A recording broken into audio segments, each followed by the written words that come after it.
Because it is hard. It's hard for us to talk about. Now Spokane County is trying to make it easier to help veterans with their mental health. The warm and dry weather that we enjoyed all week is coming to an end. I'm tracking wet, windy, and much cooler weather all weekend long.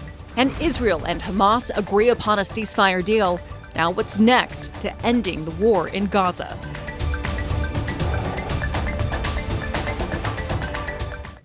Thanks for making KREM 2 News at 5 your source for news tonight. I'm Cody Proctor. Mark is off tonight. Well, Spokane County is raising awareness not just today, but every day. They're focusing on veterans who face unique mental health challenges. KREM 2's Christian Garza shows how you can help just by displaying a special license plate emblem on your car. While it may look like any other sticker decal you can pick up at the Department of Licensing, this one is meant to act as more of a lifeline for veterans and community members who are struggling with mental health issues.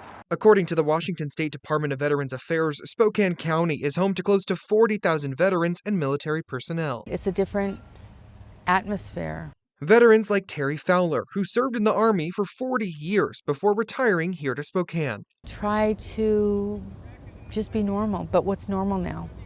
Your normal is changed. Fowler says settling into a new reality can be a hard transition mentally for local veterans. That's why Spokane County is working with the state to do what they can to spark the conversation. If just one person sees that emblems and reaches out for help, that's well worth it. Deputy Director of the Washington State Department of Veterans Affairs, Solomon Gilbert, shared some statistics from the Department of Health regarding veterans' mental health at a recent Spokane County Commissioners meeting. He says last year, Spokane County reported 120 suicide deaths, including 21 veterans. This year, there have already been 68 deaths, including 16 veterans. A statistic Gilbert hopes can be reversed moving forward through awareness, like the 200 new 988 emblems Spokane County recently bought to put on city and county vehicle license plates. Together we can build a community where every service member, veteran, and their families feel seen, supported, and safe. These emblems cost about $18 each.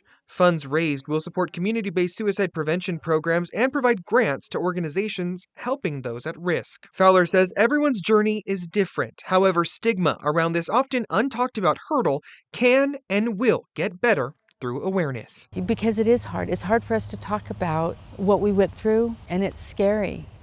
And you're surviving for your life. To pick up one of these emblems for you or your family, you can just head to any Department of Licensing office near you, or you can head to the Washington State Department of Veterans Affairs website. We have that linked on our website, krem.com. In Spokane, Christian Garza, KREM 2 News. Christian, thank you so much. Now, since today's a World Mental Health Day, you can take a free trip to any state park in Washington to celebrate. Now, typically, you'd need a Discover Pass or pay a $10 parking fee, but the goal today is to acknowledge the power of nature and how it can help restore mental health. It's hard to put value, like even monetary value, on what it is to be able to walk out there and just be and listen to the nature sounds. It sounds small, but it's not, especially when you've got all the stresses of life, to be able to let that wash away. Now, if you can't make it out for a hike today, Washington State Parks will have one more Discover Pass free day next month on Veterans Day. All right, let's take a live look right now at T-Mobile Park tonight. The Seattle Mariners back in action in just a few minutes for Game 5 against the Detroit Tigers. The M's play in a winner-take-all game for the third time in franchise history. So they're going with the guy who has high-stakes playoff pitching experience, George Kirby. Having been through it, like you mentioned, for George, and being in this situation before certainly helps you, kind of tame the emotion and tame it in the right direction and have it work to your advantage. And, again, I think what we saw in game 1 of the series was outstanding, George. And again, that's what we're looking for tomorrow. First pitch begins in just a few minutes at 5:08. We're barely 4 minutes away from that. If the Mariners win tonight, they'll head to Toronto to face the Blue Jays in the American League Champions Series. We'll have the highlights on the KREM 2 Night Report tonight.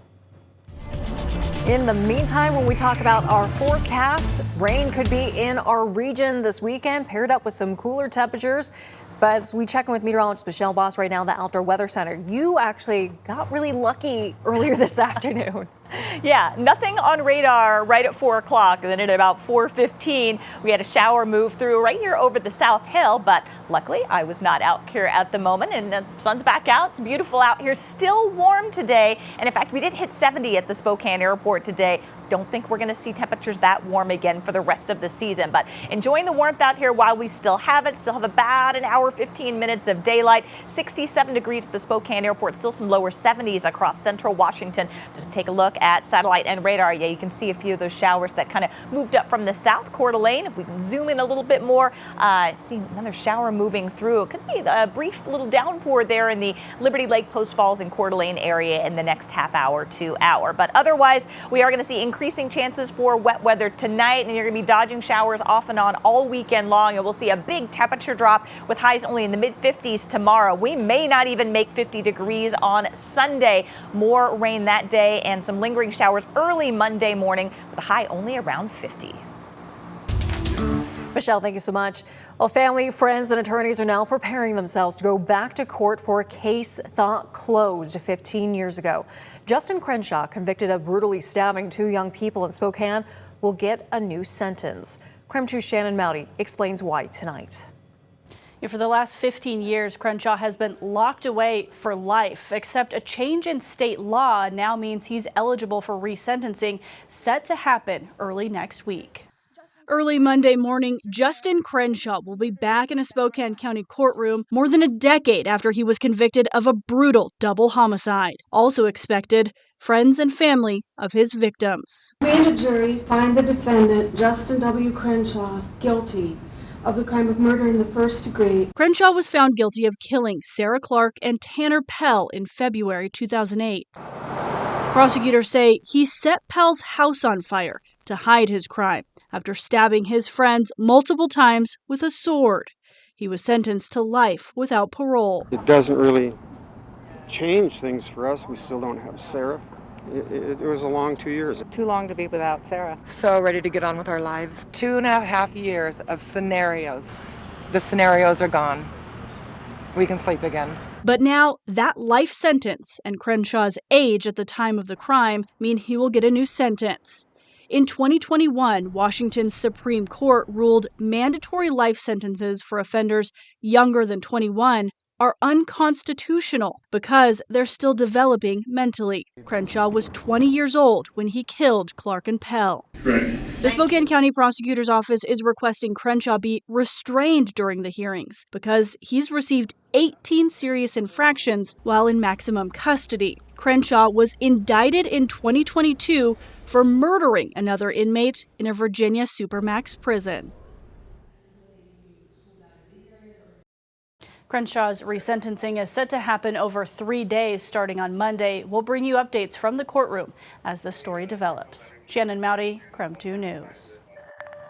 Shannon, thank you so much. And still to come on KREM 2 News tonight, the Gaza ceasefire's underway. Tonight, a look at the remaining hurdles. And signs of the upcoming winter season are starting to show up, some seen in some surprisingly locations. More on how fox fur could be an indication coming up.